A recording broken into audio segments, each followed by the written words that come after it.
So now let's say you want to put the door mirror back on and you lost the bolts, right? I'm going to show you guys now how to remove and replace the door speaker. In the process, we'll fish out all those bolts we dropped in.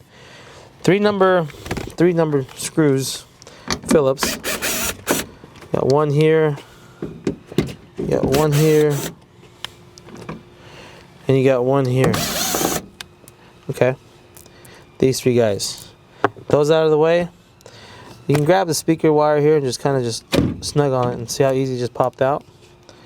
And then just push down the little clip, slide that out. That's basically as easy as it is to remove and replace a door speaker on a Impreza, Crosstrek, same deal.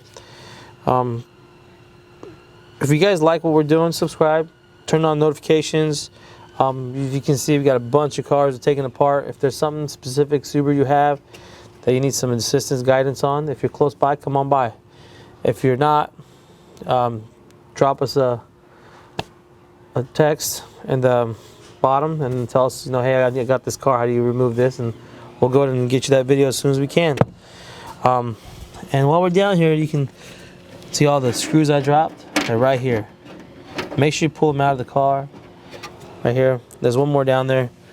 Yeah, but I'm not going to get it because we're not putting this door back together. Not today, at least. But that's simple as removing and replacing the door speaker.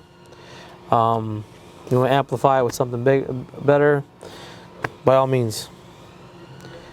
That's it for today. Okay.